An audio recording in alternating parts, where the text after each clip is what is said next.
Hey, what's up everyone? This is Dave from The Selling Point, and this is a review of Lucha Underground, Ultima Lucha DOS Part 2. I was really looking forward to the show considering the quality of the first show, so let's get started with the review of this one.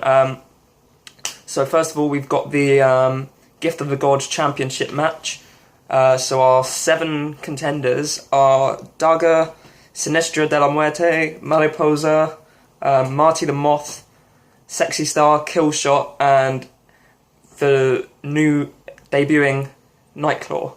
So, to start the match, Killshot and Marty, they just start fighting. Mariposa and Sexy Star, they start fighting, leaving the other 3 in the ring to show off their talents. They go to Marty and Killshot fighting. He has his Killshot's dog tags, puts them down his pants.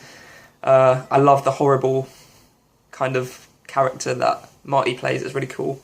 Our first elimination is Sinistra de la Muerte. He's eliminated by Nightclaw. Some more spots. I'm just going to run through the spots that I noted down because so much happened in this match. Like, it was ridiculous. So, Daga hits a front flip, kind of sent on suicide dive to Nightclaw outside the ring. Sexy Star then hits a twisting plancha to them. Killshot then hits a moonsault, like one of those running moonsaults he does out of the ring. Then Marty goes for a suicide dive over the top rope. Classic Lucha Underground, crazy spot fest. Awesome. So, oh yeah, when Marty jumped over the top rope, the crowd started chanting, "You still suck, you still suck." Thought that was quite funny. Daga gets a rolling armbar on Marty. Nightclaw Frankensteiners Daga off the top rope at one point, then hits a like 450 splash, but starting from like behind. I don't know what it's called. Seth Rollins does it, but then he gets the claw and gets the pin on Daga. So Daga's been eliminated now. This is probably the spot of the night and the spot of the match. Nightclaw climbs to the top of Dario Cueto's office while the others are brawling and hits a moonsault off the top, which I thought was pretty crazy. Really awesome spot. Holy shit chance. Killshot eliminates Nightclaw with a crazy like pile driver, fisherman driver type move. I don't even know what it's called, but it was really cool. Then now there's 4, I believe, 4 competitors left. So we've got Sexy Star, we've got Killshot, we've got Marty the Moth Martinez, and Mariposa Martinez. So Sexy and Killshot team up on these 2. They work together for ages. Mariposa hits a 6 sunset flip on the Killshot. That was really cool. A sunset flip powerbomb, I should say. Marty curb stomps Killshot, then Mariposa hits the butterfly effect, which is, I think another name for it's the vertebrae, I might be wrong. They both hit those on Killshot and get the pin. So now it's 2-on-1, Sexy Star versus the Martinez family, I guess. They've had an ongoing rivalry throughout the whole series, and it's been really cool. They fight for a while. Mariposa then grabs both of Sexy Star's arms and waits for Marty to come and punch her, but Sexy Star moves out the way. Marty hits the punch on Mariposa. He goes mental because he's just hit his sister. Sexy Star hits a drop kick on Marty. He goes out the ring.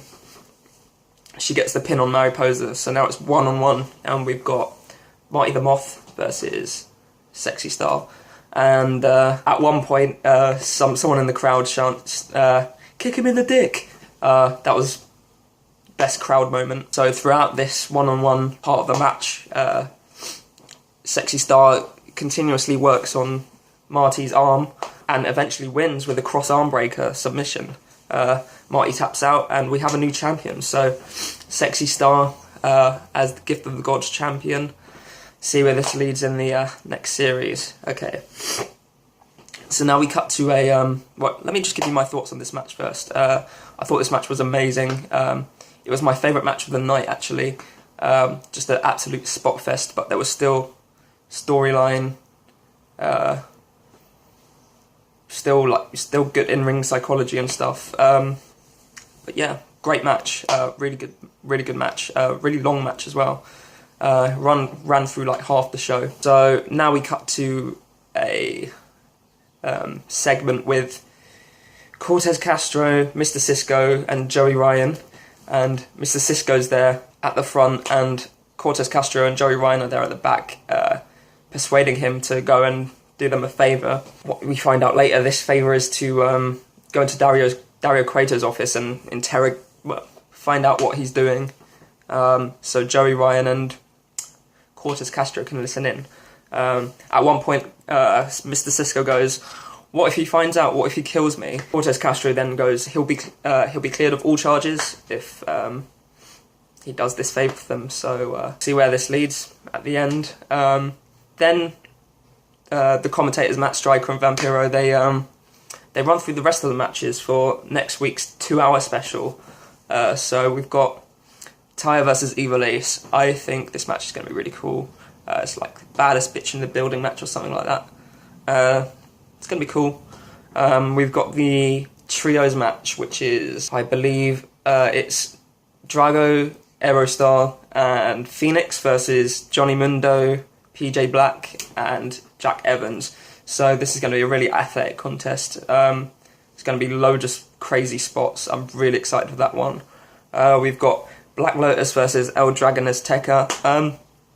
I really don't know what to expect from this match, so that's cool. I know El Dragon Azteca has really impressed me so far, so see what happens. Maybe there'll be some crazy storyline thing that happens. We've got Pentagon Jr. versus Matanza. That's going to be brutal. I just know that's going to be brutal. And Rey Mysterio versus Prince Puma. That's just going to be amazing. So we move on to the death match between Mil Muertes and King Cuerno. So when they call this a death match, I was expecting a lot of blood, a lot of crazy weapons, like just a really, really violent match. And we got a violent match, but I don't think it quite lived up to the deathmatch title. All in all, though, it was a really, really good match. I'll run through some of the things that happened. So it was a really fast-paced open. They exchanged fists. King Cuerno hits a suicide dive. There's otra vez, or not otra vez, just an otra chant, which means one more in Spanish. So he goes for it again, gets met with a fist from Mil Muertes. They fight outside. King Cuerno gets sent through chairs. Mil Muertes hits him with the chairs. That was pretty cool. They fight through the crowd for ages. They make their way to the live band area, which hasn't been done before, and start hitting each other with microphones, weapons, stools that the band members stand on. That was absolute carnage. Yeah, Mil Muertes and King Cuerno both smash each other through windows. That was really cool. There's a backdrop from King Cuerno to Mil Muertes on the ladder. Like, this ladder had no give. Like, you know how, like, when ladders are placed on ropes and people are given a back body drop, like in WWE or something, like the ladder bounces.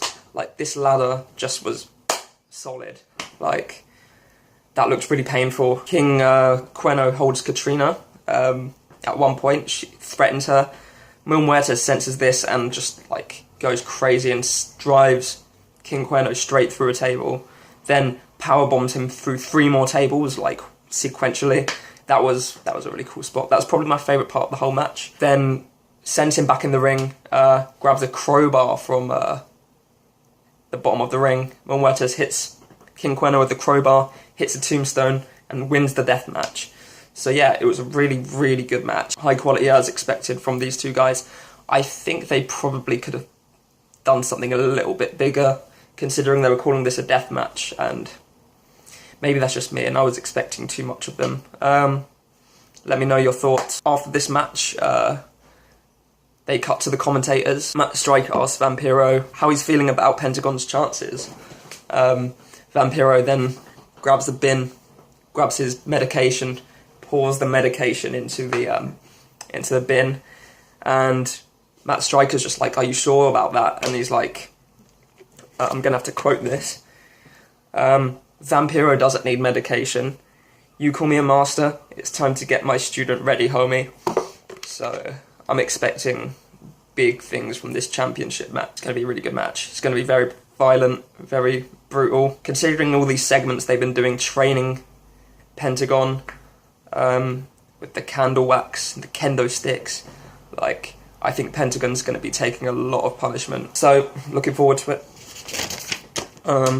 So now we get to the final segment of this show. Mr. Cisco comes into Dario Cueto's office, asks him if he needs anything, and he's a really loyal, he'll be really loyal to Dario Cueto, and Dario Cueto's like, why do you think I need something? I don't need anything now, get out. And he senses how nervous Mr. Cisco is, because basically under his shirt he has a wire, so Joey Ryan and Cortez Castro can hear him. So Dario Cueto gets Mr. Cisco to unbutton his shirt, and he sees the wire. Dario Cueto is obviously really pissed, and he's like, do they want me for murder? And Mr. Cisco was like, I don't think so. And then Dario Cueto was like, they do now, and he proceeds to murder Mr. Cisco. I love Lucha Underground so much. It's so batshit crazy. Then Dario Cueto phones someone up, goes, it's time, and then the show ends. So, bit of a cliffhanger there. There was that guy from like 10 episodes ago or something like that, who said he's got someone bigger than Matanza. I'm really intrigued to see if they bring that guy out. All I know is shit's probably going to go down in the temple next week, so make sure you watch it. It's going to be amazing. Great show. No complaints at all. Like, literally, only nitpicks, like my nitpick with the death match, that it should have been more violent. Join me next week for the final Lucha Underground of the series, Ultima Lucha. It's going to be 2 hours. Yeah, like, comment, subscribe if you enjoyed the video. Let us know your thoughts, and I'll see you next week. Cheers.